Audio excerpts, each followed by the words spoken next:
Good morning and welcome back to Introduction to the Humanities. I hope that you and your families are all well.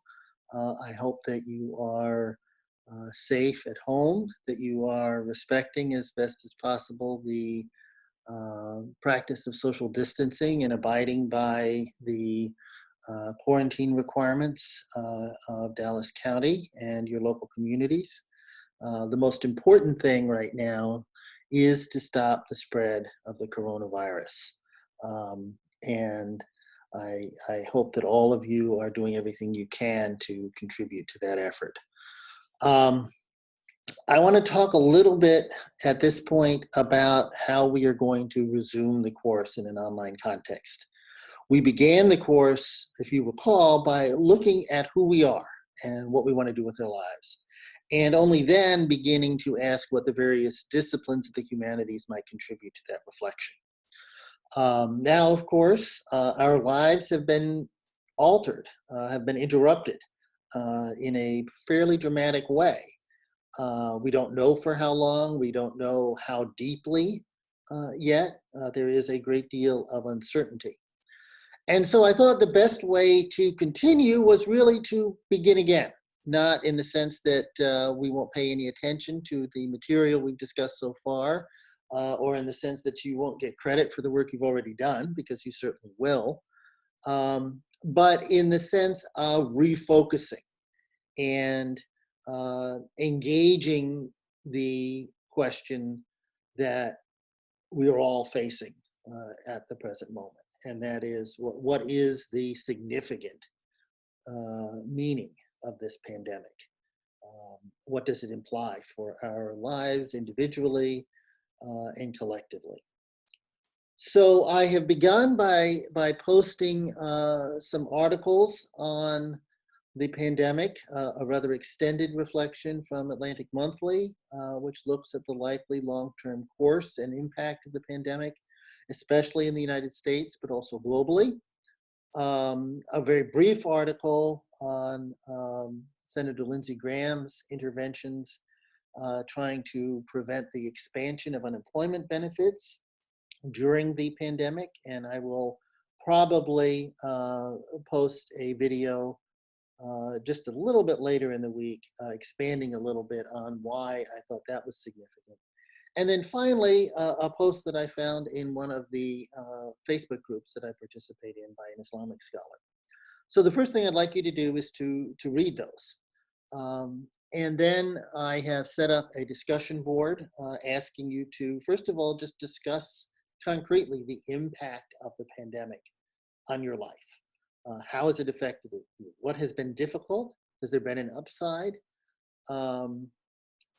What do you think is going to happen?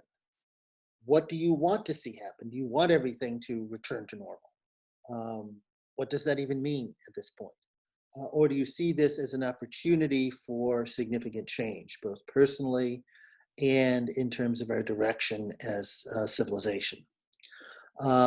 These discussion boards are going to be absolutely critical throughout the rest of the semester.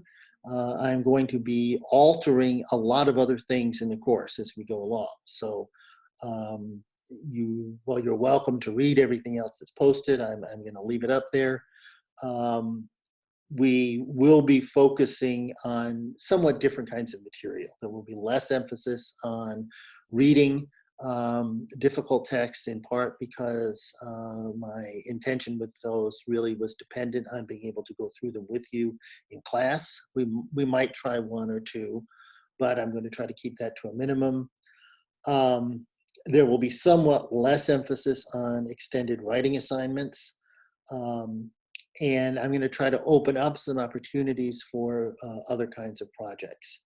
But for this week, I want to get a sense of where you are. I want to, first of all, reconnect with you, get a sense of how this experience is affecting you, what you're thinking about it. And then I'm going to begin to pull in resources from the various disciplines of the humanities that will help us to think through the meaning of the crisis. So please begin as soon as you can, going through the readings that I've set up for this next week, the week of March 30th. Try to make an initial post by the end of the day on Tuesday. And that post again should answer the questions in the prompt. And then also at least 2 additional posts throughout the course of the week. Okay. I know that many of you are struggling with access in terms of what kinds of internet connections you have available, what kinds of equipment you have available. So keep in touch with me on that. I'm happy to make any kind of accommodations that you need to try to get you through this. I know that there are more pressing things at the moment for almost all of us than a course. But I do also want to use this as an opportunity to show how the humanities can help us make meaning out of the situation. So thank you very much. Keep in touch and let me know if there's anything that I can do for you. And again, good morning.